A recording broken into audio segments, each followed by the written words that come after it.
All right, let's dive in. We've got some fascinating source material today looking at how math connects to the real world in unexpected ways. Yeah, and today's focus is forest resources technology. A really critical field. And the connection highlighted in the sources is kind of surprising. It is. We're talking about using differentiation, calculus to understand forest fire spread. Specifically, how the speed of a fire spread changes depending on the wind. So fire spread speed is a function of wind. Exactly. Fires aren't static, their speed changes, and wind. That's a huge factor.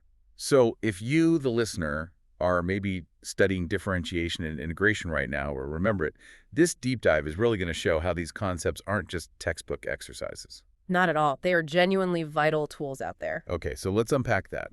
Our mission today is to figure out why. Why is differentiation the right tool for this problem? Why use it for wind and fire speed? Well, fundamentally, differentiation is about rates of change. I mean, how quickly does one thing change when another thing changes? Right. So in this case, how fast does the fire speed change Mm-hmm. when the wind speed changes? Precisely. You could think of fire spread speed, let's call it S, depending on wind speed, WS. So S is a function of W. SW, yeah. And usually, more wind means a faster fire, right? But it's not always that simple, I guess. No, it's often not a straight line, not linear. And differentiation, that lets us look at the instantaneous rate of change, calculating DSDW. DSDW. Okay, so what does that number, that derivative, actually tell someone on the ground? What's the practical meaning? It quantifies the sensitivity. It tells you, okay, at this specific wind speed we're seeing now, exactly how much faster is the fire likely to spread if the wind picks up by, say, 1 mile per hour. Okay, so that's the key insight. It's not just the general idea that more wind equals faster fire. Right. It's about how much faster, Yeah. that precise relationship. Yes, and that precision is absolutely vital for making predictions. The sources might mention models, for example. Yeah. Models using this math that show maybe for every 10-mile-per-hour increase in wind, once you get above, say, 20 mile per hour, the rate of spread could actually double. Wow, double. Just from a 10-mile-per-hour wind increase. That's huge. It is. And that specific sensitivity, that's what the math reveals. It helps forecast a fire's path much, much more accurately than just intuition. I can see how that would be critical.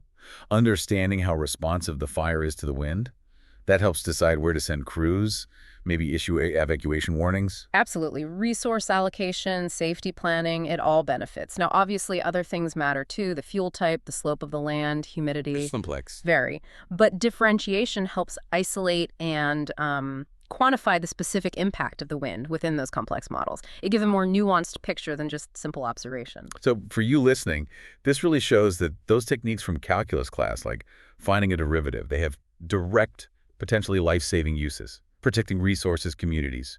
Yeah, analyzing that rate of change is a skill with some serious practical power. It really does bridge that gap between the classroom and managing a major natural hazard.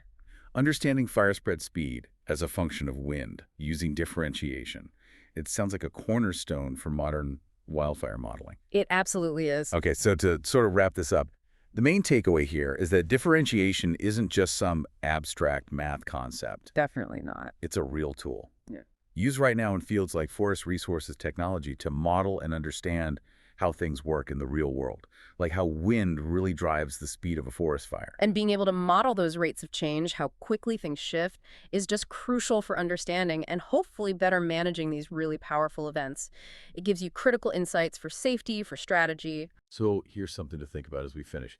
We've seen how differentiation helps analyze the rate fire spreads based on wind. What other natural phenomena, things out there in the world, could we understand better using calculus? Think about things that change maybe over time or depending on other factors. Where else could this math give us new insights?